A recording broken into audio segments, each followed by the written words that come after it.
ఆశ్వయుజ బహుళ చతుర్దశి దీపావళి నుంచి మొదలుపెట్టిన ఈ దీపాలు కార్తీక మాసం వరకు నిర్విరామంగా పెడుతూ ఉంటాం. దీపాల వెలుగుకు కానీ ఈ దీపాల పండుగలో విశిష్టత గురించి మాట్లాడుకుంటే రెండింటికి వేర్వేరు అర్థాలు కానీ పరమార్థాలు కానీ, ఇప్పుడు కార్తీక దీపాలకి దీపావళి రోజు పండుగ రోజు వెలిగించే దీపావళికి కూడా తేడా ఉంటుందా మేడం?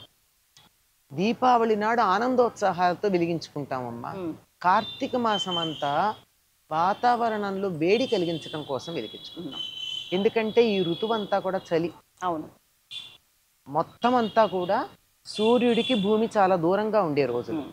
పగలు తక్కువ ఉంటుంది, రాత్రి ఎక్కువ ఉంటుంది కార్తీక మాసం అంతా. అవి ఇప్పుడు ఏమవుతుంది, సూర్యకాంతి తక్కువ ఉంటుంది, వేడి కూడా తక్కువ ఉంటుంది. అందుకని ఈ దీపాలు వెలిగించినట్టే ఈ నెలంతా అది చక్కగా సరిపోతుంది అని చెప్పి ఉదయం సాయంత్రం వెలిగిస్తాం మనం. ఆ వెలిగించినందువల్ల ఏం జరుగుతుందంటే తెల్లవారుదామున లేస్తాం, రాత్రంతా చలిగా ఉంటుంది, రఘు కప్పుకుని పడుకుంటాం. అవునా? అవును, రఘు కప్పుకునే పడుకుంటాం కదా. బయటకు వచ్చేప్పటికి చలి, ఈ చలికి ఈ లోపల రఘు కప్పుకున్న దానికి ఈ కాంట్రాస్ట్కి పైన ఒళ్ళు పగులుతుంది. ఒళ్ళు పగిలేది కనపడుతుంది కానీ లోపల రక్తనాళాలు చిట్లింది కనపడదు. అవన్నీ తేడా రాకుండా ఉండడానికి గోరువెచ్చని నీళ్లతో స్నానం చేయడం. గోరువెచ్చంది అంటే మనకి ఇక్కడ కాచుకుంటాం కానీ పల్లెటూళ్ళల్లో నదిలో కానీ చెరువులో కానీ నూతి నీళ్ళతో కానీ చేస్తే సరిగ్గా మన బాడీ టెంపరేచర్ అంత ఉంటాయి ఆ నీళ్లు. వాటితో స్నానం చేయడం వల్ల మనం బయట వాతావరణానికి నెమ్మదిగా అలవాటు పడతాం గనక తెల్లారుజామున అటువంటి నీళ్లతో స్నానం చేసిన వాళ్ళకి క్రీములు రాసుకోవాల్సిన అవసరం లేకుండా ఒళ్ళు పగలకుండా ఉంటుంది. కావాలంటే నది కాదు, ఇంట్లో కూడా చేయొచ్చు. ఇంట్లో ఎట్లా చేస్తాం, సరిగ్గా నదిలో స్నానం చేస్తే అంత వేడి ఉంటుందో అంత వేడి నీళ్ళే పోసుకోవాలి. కానీ మనకేమో ఇంట్లో చాలా వేడివేడిగా పోసుకుంటే ఎంత బాగుందో అనిపిస్తుంది. అట్లా అనుకుంటే ఒళ్ళు పగులుతుంది. అట్లా కాకుండా సూర్యోదయానికన్నా ముందు గోరువెచ్చని నీళ్లతో గనక స్నానం చేసినట్టయితే ఒంటికి క్రీములు రాసుకునే పని లేదు. అంత సున్నితంగా అంత హాయిగా కూడా ఉంటుంది. అందుకే అప్పుడు చేయమని చెప్తారు. దీపాలలో కూడా అర్థం అదే. అందుకే అలా చేసి దీపాలు పెట్టినట్టు ఇంట్లో అంతా కూడా ఏమవుతుంది, అందరూ లేచి చేయలేరు కదా. ఇంట్లో దీపం పెడితే నువ్వుల నూనె నుండి వచ్చేటటువంటి పొగ గాలి ఏదైతే ఉందో అది ఇంట్లో వాళ్ళందరికీ కూడా ఆరోగ్యాన్ని కలిగిస్తుంది. అది మంచి నువ్వుల నూనె అయితే సుమా దొరుకుతుందంటారా మేడం? ఎందుకు దొరకదమ్మా. మనం కిలో నువ్వుల కన్నా కిలో నువ్వుల నూనె చవకగా దొరుకుతుందంటే అర్థం ఏమిటి? అర్థం చేసుకుని ఎక్కడైతే గానుగ దగ్గర కొంచెం ఖరీదు ఎక్కువైనా తెచ్చుకుంటే ఆ నువ్వుల నూనె మంచిది. అందులో దీపం పెట్టడానికి నల్ల నువ్వుల నూనె తెచ్చుకుంటే ఇంకా మంచిది. మనం తినడానికి నువ్వు పప్పు నూనె తెచ్చుకుంటాం, వెలిగించడానికి నల్ల నువ్వులు, ఒంటికి రాచుకోవడానికి మోకాళ్ళ నొప్పులు ఉంటే మోకాళ్ళకు రాచుకోవడానికి నల్ల నువ్వుల నూనె మంచిది. అది మోకాళ్ళ నొప్పులు ఉన్నాయనుకోండి, ఒక 2 నెలల పాటు ప్రతిరోజు రాత్రి పడుకోబోయే ముందు నల్ల నువ్వుల నూనె క్లాక్ వైజ్ డైరెక్షన్లో కాలికి గట్టిగా కాకుండా పైన మర్దన చేసి వెంటనే దాని మీద ఒక రగ్గు కానీ టర్కిష్ టవల్ కానీ 5-6 మడతలు పెట్టుకున్న దుప్పటి కానీ కప్పి ఫ్యాను ఏసీ వేసుకోకుండా కూర్చుంటే 2 నెలల్లో మోకాళ్ళ నొప్పులు తగ్గుతాయి. ఎంత మంచి హెల్త్ టిప్ మేడం. నువ్వుల నూనెకున్న ప్రాధాన్యం అది. అటువంటి నువ్వుల నూనె నుండి వచ్చేటటువంటి గాలి పొగ ఇంట్లో వాళ్ళకి నొప్పులు రాకముందు గాలి పీలిస్తే సరిపోయింది. ఆరోగ్యానికి ఎంత మేలు. ప్రతి దాని వెనకాల ఆరోగ్య సూత్రం లేకుండా మన వాళ్ళ పద్ధతి చెప్పలేదు.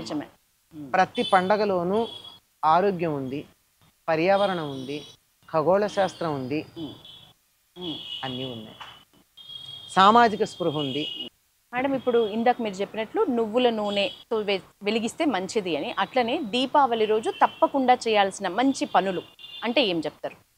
పండుగ నాడు తప్పకుండా పాటించాల్సిన నియమాలైనా అంటే చిన్న పిల్లలు చెయ్యరు కానీ అమ్మ, పెద్దవాళ్ళు నరక చతుర్దశి నాడు తలంటి పోసుకున్నాక ఇంట్లో పెద్దవాళ్ళు ఉంటే యముడికి తర్పణాలు ఇస్తారు.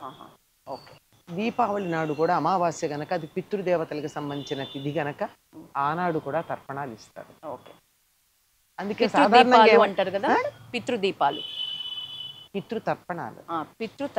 తర్పణాలు యమదీపాలు అని చెప్పి ధనత్రయోదశి నాడు సాయంకాలమే పెడతారు.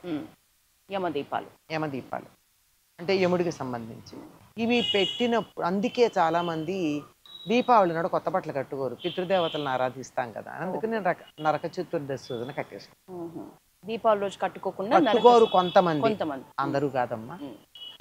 కొంతమందికి నువ్వు తుమ్మితే నా ముక్కు ఊడిపోతుందని భయం ఉంటుంది కొంతమందికి, అట్లాంటి వాళ్ళు పాటిస్తారు. అట్లాంటి వాళ్ళు పాటిస్తారు, మనకేం సంబంధం లేదు.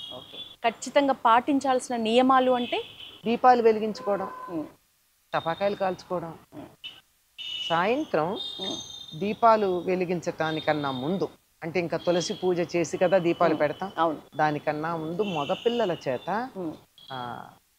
ఇవి కొట్టిస్తారు, దిబ్బు దిబ్బు దీపావళి మళ్ళీ వచ్చే నాగుల చవితి అని చెప్పి అది కొట్టిస్తారు.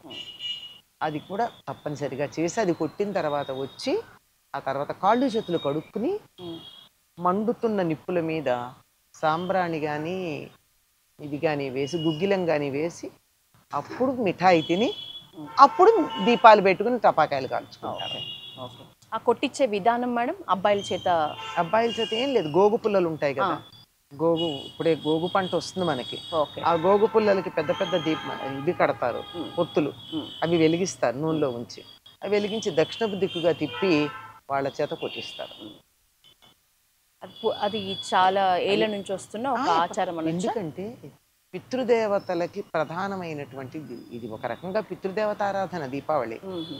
దక్షిణాయనంలో మధ్యలో వస్తుంది కనుక పితృదేవతలు దక్షిణ దిక్కుకుంటారు, వాళ్ళని చూసి వాళ్ళకి సంతోషం కలిగేటట్టుగా అది కొట్టి అప్పుడు వచ్చి పితృదేవత ఆరాధన గనక వచ్చి కాళ్ళు చేతులు కడుక్కుంటారు. సాధారణంగా పితృదేవతలను ఆరాధించేది మగపిల్లలే గనక మగపిల్లలతో కొట్టిస్తారు, ఆడపిల్లలు కొట్టరు సాధారణంగా.